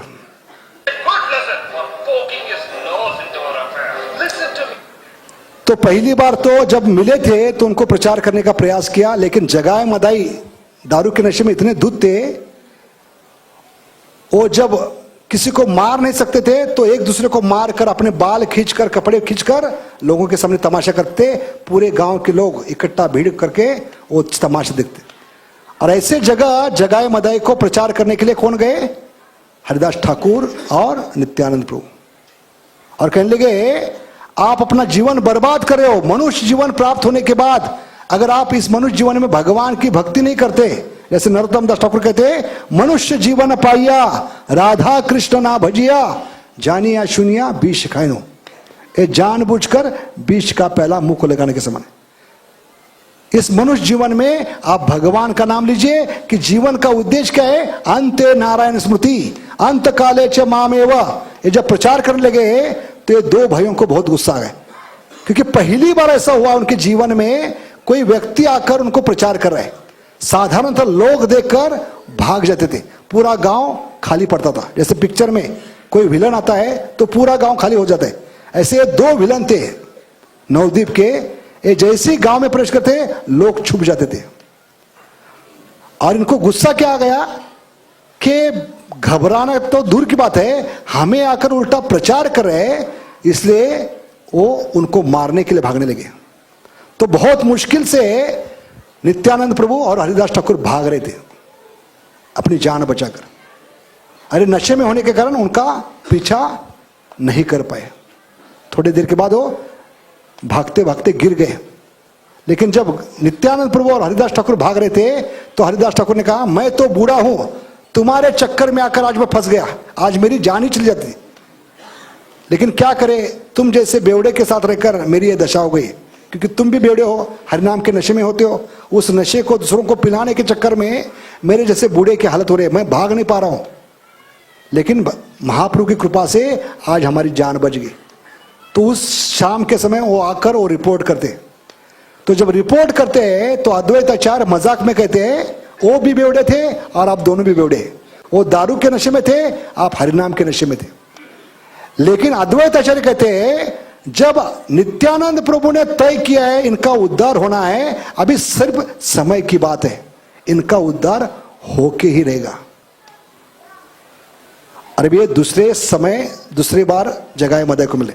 सब्जी मंडी में जा रहे थे तो सब्जी मंडी में जितने भी सब्जी वाले थे उनसे हफ्ता वसूल कर रहे थे, उनसे पैसे निकाल रहे थे, उनके साथ जबरदस्ती कर रहे थे। उस समय नित्यानंद प्रभु वहां आकर कहते हैं, उनको समझाने का प्रयास करते हैं।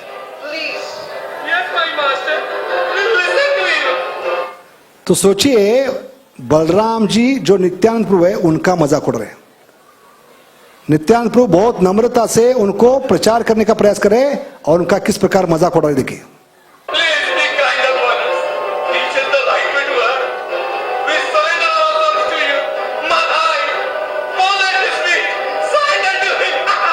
तो इस प्रकार बलराम जी का मजाक कर रहे हैं। सोचिए नित्यानंद प्रभु की जगह खुद बलराम जो होते तो जगाए मदाई का क्या होता? चटनी होती विदाउट मिक्सर। लेकिन इतने नम्र है, अपने दांतों में तृण पकड़कर ये मजाक उड़ाने के बावजूद भी वो उनको भगवान का नाम देने का प्रयास करें। और ये ज्यादा ही मजाक करते जा रहे हैं नित्यानंद प्रभु का।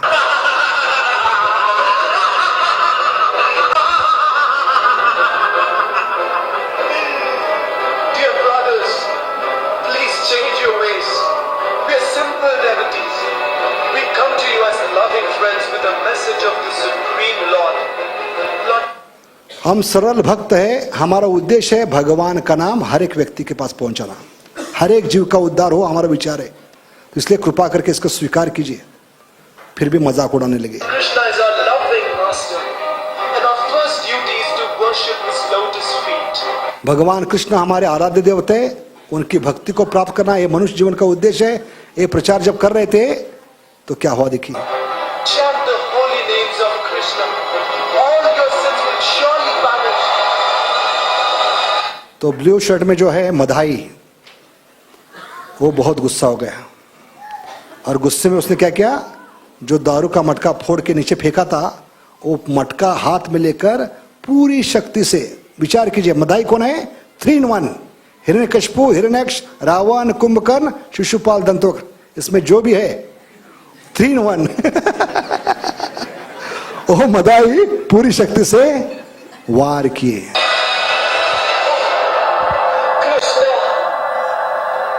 और इतना जोर से वार किया कि नित्यानंद प्रभु के माथे से खून बहने लगा।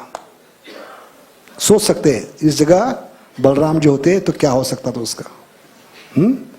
फिर भी नीचे गिर गए, माथे से खून बह रहा है, टिपक रहा है खून, फिर भी वो करे आपने मेरे माथे पे घड़ा मारा है, ये मटका मारा है, इसकी मुझे परवाह नहीं, सिर्फ एक बार बोलो हरे कृष्णा कृष्णा कृष्णा हरे हरे, हरे Ram Ram Ram. With another point, that I will give you love, the love of Godhead. तो ये मतलब है मार खेय प्रेम दे, मार खाने के बाद भी क्या दे रहे बदले में, भगवान का प्रेम दे रहे, कृष्ण प्रेम। ये नित्यानंद प्रभु की विशेषता है। Please chant. अभी मदाई और भी नाटक करने लगा, फिर से दोबारा मारने के लिए वो मटका लेकर जाने लगा। तब जगाई को क्या आ गई, दया आ गई कि साधु है, हमारे उद्धार के लिए भगवान का नाम दे रहे, इतना मार खाने के बाद भी, रक्त बहने के बाद भी हम पे प्रतिघात नहीं कर रहा है, बदले की भावना नहीं रख रहा है, हमारे उद्धार के लिए बोल रहा है, तो किसको मारने की जरूरत क्या है। ये तो महाजन है, ये भगवान का आदमी है, इसको मारना नहीं चाहिए। इसलिए जगाई ने उनको रोकने का प्रयास किया। You fool! What are you doing? I'm not going to leave him. She will kill him. Don't do that. He's not an ordinary person. तो गुस्से में कोई रोकता है झगड़े में, तो उस आदमी को और भी क्या आता है, एक्स्ट्रा से आती है लोगों को दिखाने के लिए। ऐसे मधाई और भी नाटक करने लगा। He does not mind that you have struck him and does not even protest. Yeah. तो जब मटके से मारने के लिए तैयार नहीं थे, तो जगाई के कमर में जो चाकू था वो निकाल कर मारने के लिए जा रहा था। Leave it. No, leave it. Yeah, give me the knife. Give me the knife. No, Madhai, no, don't. तो इस प्रकार जगाई का क्या हो गया, सुकृति बन गई, उसने एक भक्त को मारने से बचाया। और इसको कहते हैं भक्त्यानुमुख सुकृति। जाने अनजाने में उसने बलराम जी जो नित्यानंद प्रभु है उनको दोबारा मारने से बचाया, तो ये उनके भक्ति की शुरुआत हो गई। और उस समय कई भक्त जाकर भगवान महाप्रभु को बताते, चैतन्य महाप्रभु, और महाप्रभु इतने गुस्से में आते हैं और गुस्से में वो तय करते, आज सारे ब्रह्मांड को नष्ट करके रहूंगा। मेरे भक्त जीवों का उद्धार करने के लिए प्रयास कर रहे हैं, और उनको भक्तों को क्या करने का, खत्म करने का ये लोग प्रयास करें। इसलिए गुस्से में आए और सुदर्शन को आह्वान किया महाप्रभु ने। नित्यानंदा,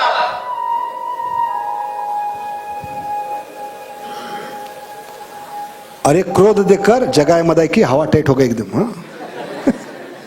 इतने घबरा गए, उनको पिछले 3 जन्म याद आ गए, Hiranyakashipu, Hiranyaksha, Ravan, Kumbhakarna, Shishupal, Dantavakra.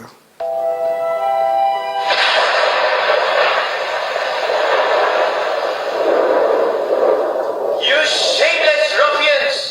You attack poor devotees and hurt them when they try to help you? जब आपको मदद करना चाहते हैं, आपको प्रचार करना चाहते हैं, आपका उद्धार करना चाहते हैं, उन पे ही वार करते हो, तुम बेशरम लोग हो, तुम्हारा खत्म होना ही योग्य है, तुम धरती पे बोझ हो, आज ही तुमको यमलोक भेज देता हूं। इस प्रकार भगवान ने क्या किया? सुदर्शन को आह्वान किया। और सुदर्शन की महानता क्या है, विशेषता क्या है? मिशन फत्ते। वो अपना काम करके ही वापिस आता है। You should be punished for this. Sudarshana Chakra. तो चक्र चक्र के बोलने लगे। तो जगाए माता को समझ में नहीं, ये चक्कर क्या है?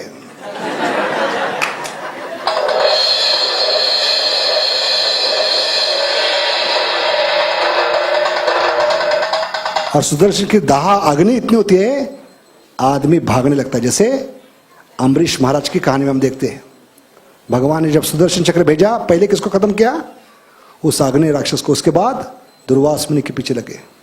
और ये स्टोरी मालूम थी को, तो इसलिए घबरा गए हो।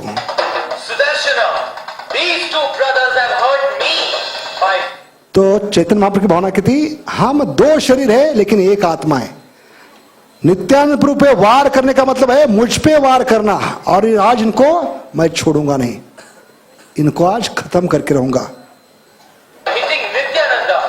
Kill them.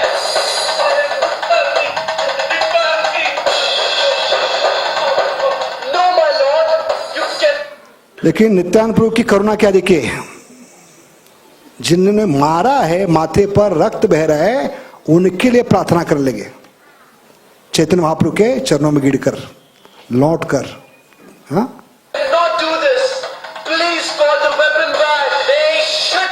आपके सुदर्शन को वापिस बुला लो, क्योंकि इस अवतार में आप शस्त्रास्त्र धारण नहीं करोगे। कुरुक्षेत्र के युद्ध में आपने क्या किया है? वचन दिया है, इसके बाद मैं शस्त्रास्त्र धारण नहीं करूंगा अगले अवतार में, ना इस अवतार में ना अगले अवतार में। क्योंकि इस अवतार में हम आए हैं असुरों को मारने के लिए नहीं, असुरों के अंदर जो आसुरी उड़ती है उसको मारने के लिए। अगर जगाए मदाई को मारोगे तो कलयुग में कोई नहीं बचेगा, क्योंकि कलयुग में सब जगाए मदाई होंगे, सबको मारना होगा। तो हमारे आने का प्रयोजन क्या होगा? सबको मारते जाओगे इस प्रकार, किसको भक्त बनाओगे? कौन आपका भजन करेगा? कौन आपका गुणगान करेगा? आपकी वाणी कैसे सच होगी? पृथ्वी ते आचरित नगरादिग्राम, सर्वत्र प्रचार हुई वो हमारा नाम। कैसे संभव है? अगर इनको मारोगे तो कलयुग में सबको मारना होगा, कलयुग में सब जगह मदे होंगे। इसलिए आप शस्त्र धारण नहीं कर सकते। बाकी युगों में तीर्थता, बाकी युगों में अलग अलग अवतार में आकर अलग अलग असुरों को अलग अलग लोगों में जाकर अलग अलग शस्त्र अस्त्र से अलग अलग समय अपने मारा है। समझ गए? तो ये उद्देश्य नहीं इस अवतार का। इस अवतार में आप आते हैं असुरों को मारने के लिए नहीं, आसुरी वृत्ति को मारने के लिए। क्योंकि कलयुग में जो भी है ये 6 असुर एक आदमी बैठे हैं। हिरण्यकशिपु, हिरण्याक्ष, रावण, कुंभकर्ण, शिशुपाल, दंतवक्र किसके रूप में बैठे हैं? काम, क्रोध, लोभ, मद, मोह, मत्सरी के रूप में ये 6 असुर आदमी के अंदर मन में बैठे हैं, इंद्रियों में बैठे हैं। किसको किसको मारते रहोगे? और कौन बचेगा आपको भोग लगाने के लिए, आपकी आरती करने के लिए? तो सोचो। इसलिए इनको मारना उचित नहीं। इनको मारना है तो इनके अंदर जो आसुरी वृत्ति है, काम, क्रोध, लोभ, मद, मोह, मत्सर, इनको मारो। और इसके लिए आप शस्त्र लेकर आए, ये अनोखा शस्त्र। हरे कृष्णा कृष्ण कृष्ण हरे हरे, हरे Ram Ram Ram. I beg you, you are the deliverer of the fallen souls. Your mission is not to kill the demons. तो आप कौन है? पतित पावन है। इसलिए महाप्रभु कौन है? पतित पावन है, कपट पावन नहीं। तो ये कपट नहीं है, ये माफी मांग रहे, ये आपकी शरण आ रहे, उनको माफ कर दो। But rather to kill them. और उसके ऊपर जगाई ने मुझे बचाया है। ये सुनते ही चैतन्य महाप्रभु बहुत खुश हुए और जगाई को तुरंत गले से लगाया और कहने लगा, आज मैं आपका उद्धार करके रहूंगा। तो मदाई कहने लगा, आपके समान हम भी 2 शरीर एक आत्मा है, उसको कृपा मिलेगी तो मुझे भी मिलना चाहिए। तब महाप्रभु पिघल गए और कहने लगे, अगर नित्यानंद प्रभु के चरणों में गिरकर आप भीख मांगोगे और नित्यानंद प्रभु आपको माफ करेंगे, तभी आपका उद्धार संभव है। Demoniac tendencies. Yes, I am the deliverer of fallen souls. I vanquish their sins, but not those who hurt the Vaishnavas. I will destroy them if they dare to touch my devotees. No, please remember, you promised not to take up any weapons in this incarnation. Why did you summon Sudarshana to burn them? Mercy! My Lord, please have mercy! Please spare us, my Lord. Be kind to us. No, you have to be punished. You offended Nityananda. Lord, please. I did not take any offense at that. तो नित्यानंद प्रभु कहते हैं, मैंने अपराध को स्वीकार नहीं, आप क्यों कर रहे हो उसे अपराध को स्वीकार? मैंने माफ कर दिया, आप भी इनको माफ कर दो। अगर सचमुच अगर मुझसे प्यार करते हो तो मैं चाहता हूं इनका उद्धार हो, इसलिए हम इनके पास दोबारा आए थे। तो दोबारा आने की इनके पास जरूरत नहीं थी, पहली बार तो ये पीछे पड़े थे मारने के लिए। इनके पास क्यों आए? क्योंकि अगर ये भक्त बनेंगे तो ये क्या होगा, यदि यदि आचरति श्रेष्ठ, ये महाजन बनेंगे तो आने वाले जगाई मधाई इनका भी उद्धार संभव है। क्योंकि एक इतने कुविख्यात है, इतने इनफेमस है, अगर ये भक्त बनेंगे तो बाकी लोग समझेंगे इतने तो इतने गए गुजरे थे, शराबी थे, जुआरी थे, वेश्या का संग करते थे, तो हमें भक्त बनना आसान है, ये भावना जीवों में उत्पन्न होगी। इसलिए एक सैंपल होंगे आपके भक्ति के प्रचार के लिए, रोल मॉडल, हीरोज होंगे। अगर इनको भक्त बनाएंगे तो कलयुग में किसी को भी भक्त बनाना कठिन नहीं होगा। इसलिए रोल मॉडल तैयार कीजिए आप जगाई मदाई के माध्यम से। A mindless act. In fact, Jagai tried to save me from getting hurt. Please do तो जगाई ने मुझे क्या किया, वास्तव में बचाया है। not punish them. Jagai saved you? Or तो क्या सचमुच जगाई ने आपको बचाया? तो कहते हाँ सचमुच बचाया, दूसरी बार वार करने से बचाया। right? I will spare Jagai.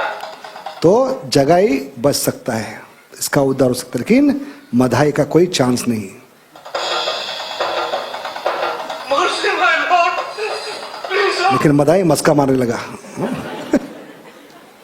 क्योंकि भगवान कौन है, कृष्ण है, मस्का बहुत अच्छा लगता है, तो उनको मस्का मारने लगा। Mercy on me too. Madhai, your case is not as simple as that. तुम्हारा जो केस है इतना आसान नहीं है, बहुत कठिन, आपका जटिल केस है, क्योंकि आपने नित्यानंद को वार नहीं किया, मुझ पे डायरेक्ट वार किया, क्योंकि मेरा और नित्यानंद का शरीर अलग नहीं है। By wounding Nityananda, you have inflicted a wound on me. Nityananda's body is more dear to me than my own. तो नित्यानंद का जो शरीर है वो मेरे शरीर से ज्यादा प्रिय है। Lord, I committed the most grievous sin. I am worthy of your punishment. But my Lord, please tell me, how can I be saved? You are the supreme Lord. Many demons were delivered by you. Please deliver me, please.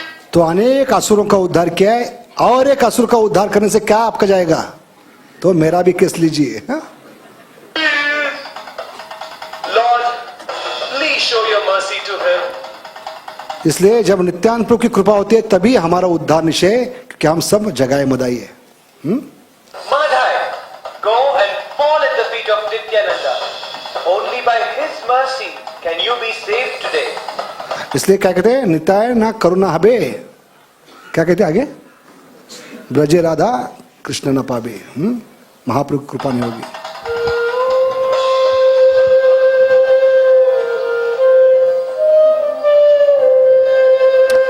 तो आज का ये दिन है, क्योंकि हम सब जगाए मदाई है, आज नित्यानंद प्रभु के चरण में पढ़कर भीख मांग सकते हैं। जितने भी आपने वार किए हैं भक्तों पर, आप पर, माफ करके हमें आज फिर से सेकेंड चांस दीजिए, दूसरा अवसर।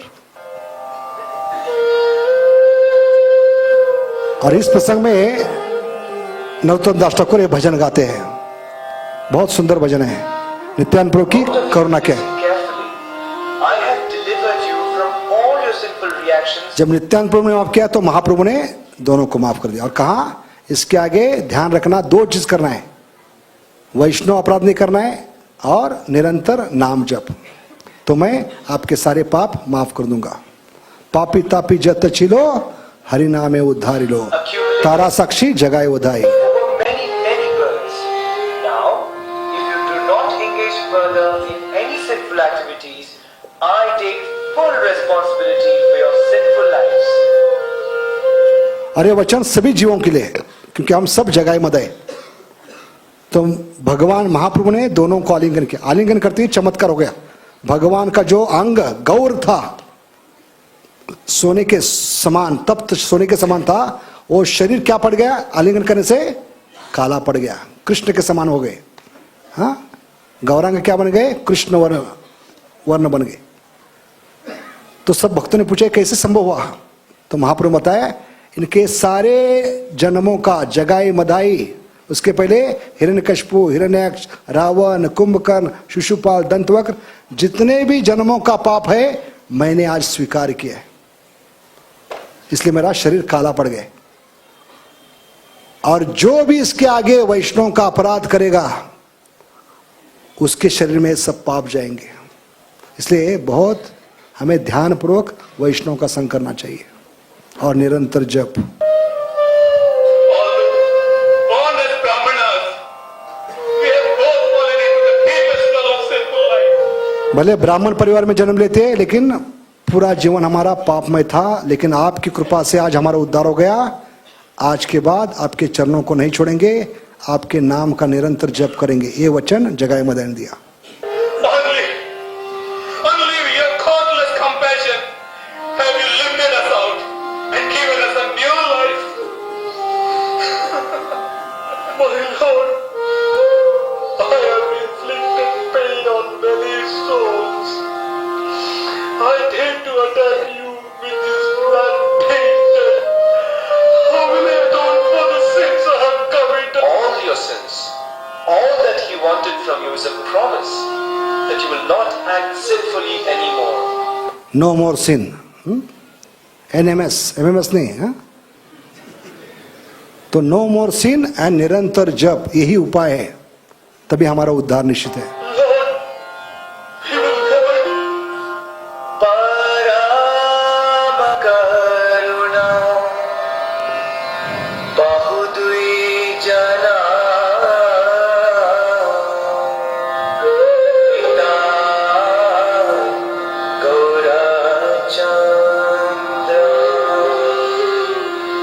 परम करुणा बहुद्वी जना पिता गौरचंद्र,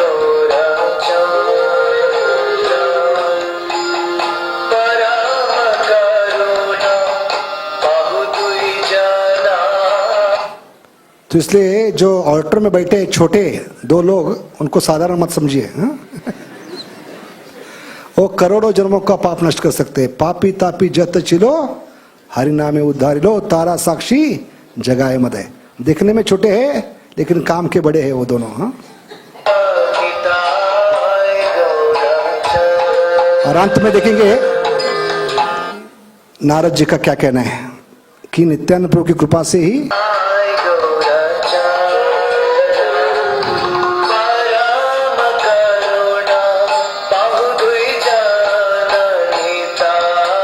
तो चैतन्य भागवत में ये सुंदर कथा आती है कि यमलोक में क्या हो रहा था, जाकर नारद मुनि ने बताया, मैंने आपको पहले ही बताया था यमराज जी, ये दो लोग आपके अंडर नहीं है, इन पे किसकी दृष्टि पड़ गई है, नित्यानंद प्रभु की, और इनका उद्धार निश्चित है।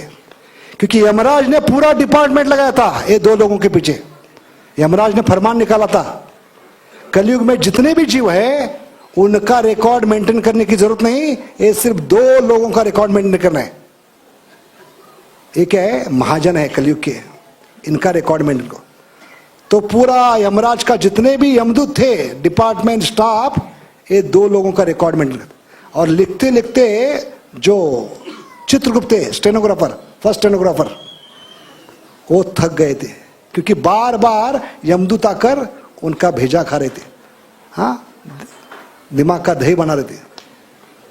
यमदूत आकर कहते जो लिख रहे हो छोड़ दो, जो मैं अब देख के आया हूं जगाए मदद का कारनामा पाप वो पहले लिखो, नहीं तो मैं भूल जाऊंगा। और इस चक्कर में पहला छोड़कर वो अभी जो बता रहे हो लिखने के लिए जाते, फिर से यमदूत आकर कहता है ये जो बोल रहे हैं फालतू है, मैं जो बता रहा हूं वो लिखो, नहीं तो मैं भूल जाऊंगा।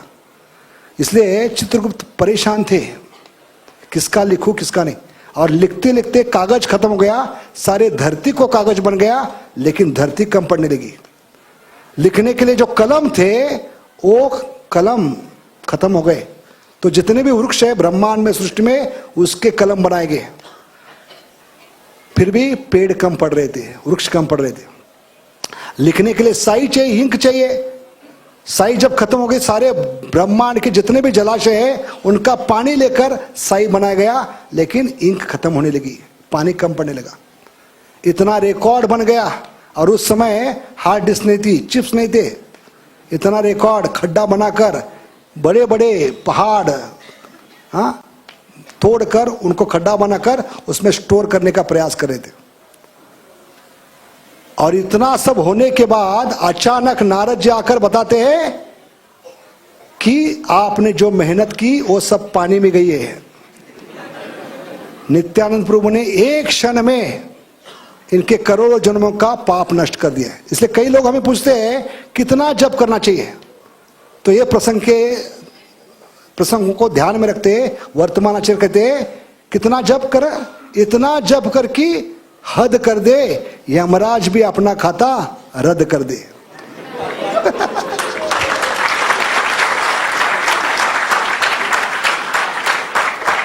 तो ये प्रसंग है, यमराज को खाता रद्द करना पड़ा। सोचिए किसी बनिया के पास आपका 5 साल का क्या है खाता है, क्योंकि आपकी नौकरी चली गई, बिजनेस चला गया, आप रास्ते पे आ गए हैं, और 5 साल का उस बनिया का पैसा उधारी देना बाकी, और उस बनिया के दुकान के सामने से आपका घर का रास्ता जाता है, उसके बाजू में है, लेकिन वो रास्ता न पकड़ते हुए आप 5 किलोमीटर घूमकर पीछे से आते लॉन्ग रूट उस बनिया से बचने के लिए। लेकिन अचानक एक दिन वो बनिया संडे के दिन आपके घर में आकर बेल बजाता है, और गलती से आप दरवाजा खोलते हैं। जिससे बचने का प्रयास कर रहे थे वो आदमी सामने खड़ा है, तो आप छुपने का प्रयास करते हैं दरवाजे के पीछे। तो बनिया क्या कहता है, छुपने की कोई जरूरत नहीं, आपसे उधार लेने के लिए नहीं, आपको खुशखबरी सुनाने के लिए आया हूं। 5 साल का आपका जो उधार था वो आज मैं माफ करने के लिए आऊं। तो आप कितने दंडोत मारेंगे? जैसे अर्जुन ने जितने भी बचे हुए दंडोत मारे, आगे पीछे दाएं ऊपर नीचे विश्व रूप देखने के बाद, ऐसे बनिया को दंडोत मारेंगे। तो 2-4 साल का उधारी माफ करने पर हम इतने ऋणी होते हैं, तो नित्यानंद प्रभु के प्रति कितना ऋणी होना चाहिए जो जन्म जन्मांतर के पाप माफ कर रहे। इतना जप करके हद कर दे, यमराज भी अपना खाता रद्द कर दे। और ये जब सुनाया तो यमराज बेहोश हो गए। देखिए क्या हो गया,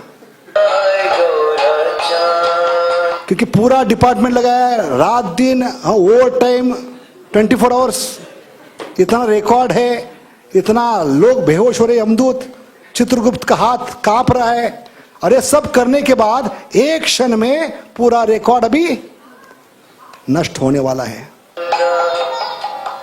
ये प्रसंग है। Yamaraj, I told you, they'll never come. अरे न्यूज किसने बताई? नारद जी ने, बेस्ट न्यूज, बेहोश करने के लिए। तो ये भी सबसे बड़ा आश्चर्य है, यमराज कभी बेहोश नहीं होते, जीवों को बेहोश करते हो, है कि नहीं? जीवों को उबलते कड़े में डालकर उनकी खाल खींचकर उनको बेहोश करते, लेकिन ना भूतो ना भविष्यति, यमराज पहली बार बेहोश हो गए सिर्फ सुनकर कि एक नित्यानंद प्रभु के कारण, एक हरे कृष्ण महामंत्र के कारण इनका करोड़ों जन्मों का जो रिकॉर्ड था रद्द हो गया। Under your jurisdiction, have you understood why? This is the power of the merciful glance of Nityananda. तो एक कारुण्य कटाक्ष है, कृपा कटाक्ष किसका? नित्यानंद प्रभु का। अरे सब पे गिर रहा है आज आप लोगों को, क्योंकि इतना सुंदर अभिषेक देखा, कथा सुन रहे, इसके बाद उनके प्रसन्नता के लिए डांस होगा, और इसके बाद उनका उच्चिष्ट मिलेगा। ये सबसे बड़ी क्या कृपा है, हाँ? और जरूर आपका भी खाता रद्द कर देंगे, हाँ? wonderful, unbelievable. All the records of their sinful activities तो can सबसे खुशी ज्यादा किसको होगी? चित्रगुप्त को। मेरा काम आसान कर दिया। अभी ओवर टाइम करना नहीं पड़ेगा, घर जल्दी जाएंगे, पत्नी डांटेगी नहीं। burns to ashes. Chaitanya, Gauranga, I've never witnessed such an act of compassion before. Chaitanya, Gauranga. चैतन्य चैतन्य करते इनका चेतना चली गई है, नीचे गिर गए। Maharaj, Maharaj, और महाराज को उठाना पड़ा। आज तक यमदूत ने देखा नहीं था, लोगों को बेहोश होते देखा, अपने महाराज को, अपने स्वामी को बेहोश होते देखा। यमदूत भी घबरा गए, क्या हो गया? इनका सेवा हमें ही करना पड़ेगा। get some water, quick. तो चित्रगुप्त कहने लगे उनके लिए पानी लाओ, उनको होश में लाना है, डॉक्टर को बुलाओ। तो कहने लगे नारद जी, ये वो बीमारी नहीं है, ये अलग बीमारी है। हरे कृष्णा की बीमारी हो गई उनको। ये भाव विभोर हो गए सिर्फ सुनकर कि भगवान का नाम कितना शक्तिशाली है, नित्यानंद प्रभु की कृपा क्या है, ये सुनकर वो बेहोश हो गए। कोई डॉक्टर, कोई दवाई इन पे काम नहीं करी। इनकी दवाई एक ही है, इनके कान में हम सब मिलकर जोर से बोलेंगे, हरे कृष्णा कृष्णा कृष्णा हरे हरे, हरे राम हरे Ram. Pure devotee of the Lord, and of their sinful activities can be burnt to ashes. Chaitanya, Gauranga, I've never witnessed such an act of compassion before. Chaitanya, Gauranga. Maharaj, Maharaj, get some water, quick! Summon the heavenly doctors immediately. Chitragupta, Yamraj is a pure devotee of the Lord, and he is one of the great authorities of devotional service. His fainting is due to the ecstasy he felt on seeing the compassion of Lord Nityananda. बोलो नित्यानंद प्रभु की।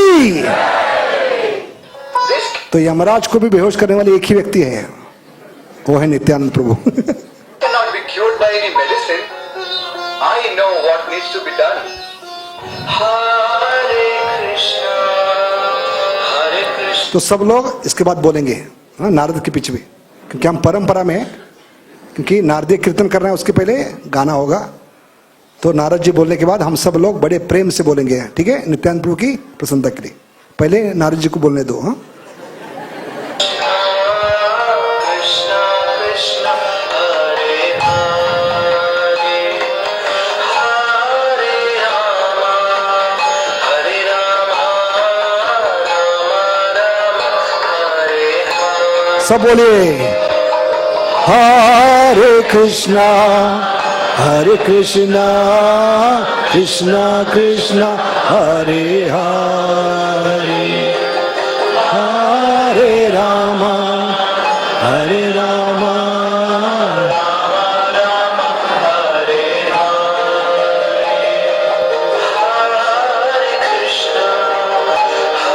और एक मंत्र में ही दवा काम कर गई। यमराज जी फिर से होश में आ गए, क्योंकि पहली बार यमदूत अपने स्वामी के लिए मंत्र बोल रहे। बाकी लोग क्या करते, मरने के बाद लोग बोलते हैं राम नाम सत्य, लेकिन यहाँ पर यमदूत अपने स्वामी के लिए बोल रहे हैं हरे कृष्ण।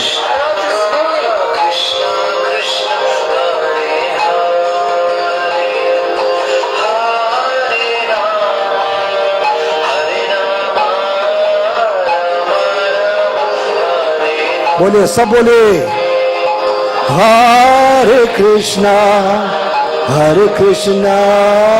कृष्णा कृष्णा हरे हरे, हरे रामा राम राम हरे।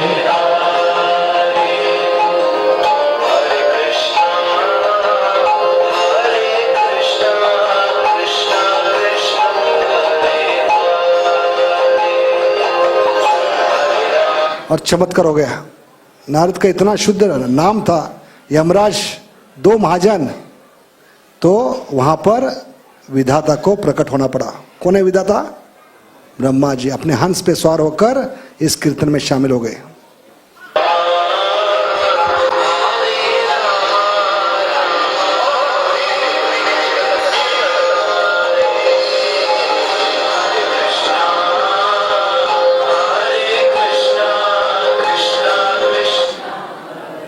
हरे हरे रामा हरे रामा।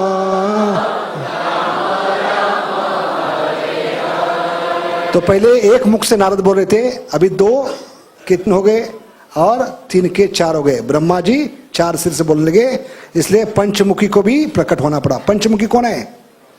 शिव जी तांडव नृत्य करते हुए। साधारण था तांडव कभी करते सृष्टि का प्रलय कर रहा हो तो, लेकिन यहां भाव विभोर होकर इस कीर्तन में शामिल हो गए शिव जी। उनकी एंट्री देखिए किस प्रकार की है, कितने भाव विभोर होते हैं भगवान के कीर्तन में सम्मिलित होने के लिए।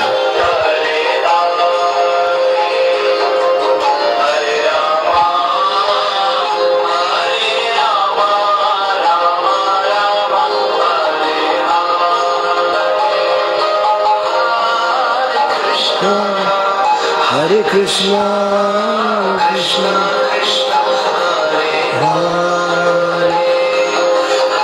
हरे रामा हरे रामा।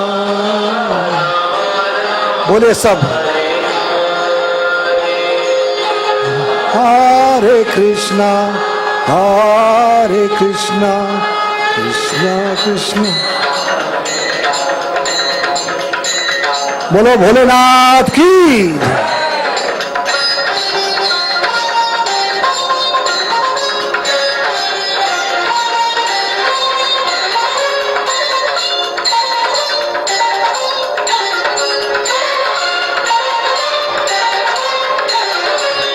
तो डांस ऐसा नहीं कर रहे हैं, नॉर्मल डांस कर रहे हैं बहुत। तो कहेंगे ऐसे कपड़े दे दो हम भी डांस करेंगे।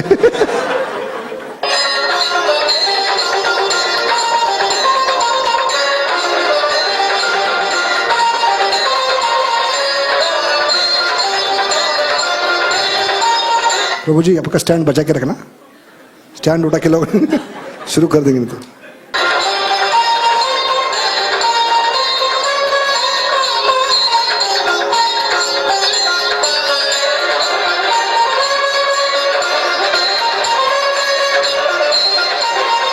तो आज कितना भाग्य देखिए नित्यानंद प्रभु की कृपा से, नारद मुनि के मुख से, ब्रह्मा के मुख से और अभी शिव जी के मुख से हरिनाम सुन रहे। इससे बड़ा भाग्य क्या है? ये वास्तव में नित्यानंद प्रभु की कृपा है। पहले सुनिए शिव जी को, उसके बाद दोहराइए। हैं हरे कृष्णा कृष्णा कृष्णा हरे हरे हरे रामा रामा रामा हरे। बोले सब बोले हरे कृष्णा कृष्णा कृष्णा हरे हरे हरे रामा रामा रामा हरे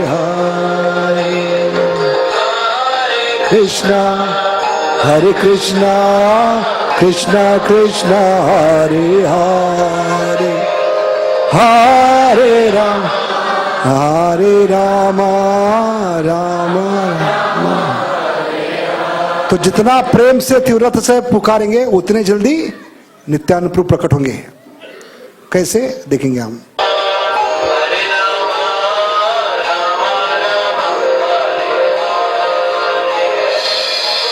बोलो गौर निताय की।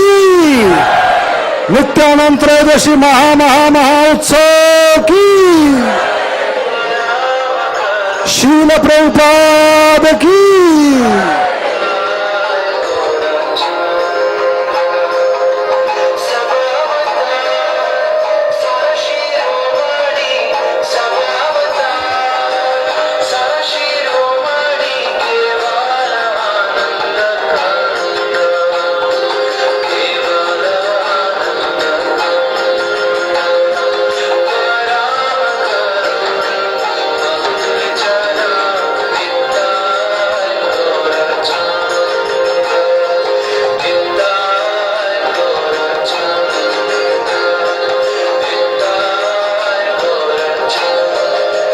बोलो निताय गौर चंद्र की, निताय गौर सुंदर की, जय श्री श्री राधा मदन गोपाल भगवान की, शील प्रभुपाद की, सामवेद गौर भक्तवृंद की।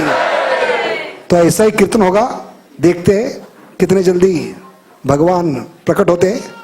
ड्रेसिंग के बाद आ गए क्या गौरते? तो उनके संतुष्टि के लिए, प्रसन्नता के लिए इस प्रकार बड़े दिल से, हृदय से, आत्मा की पुकार से ये कीर्तन करना है।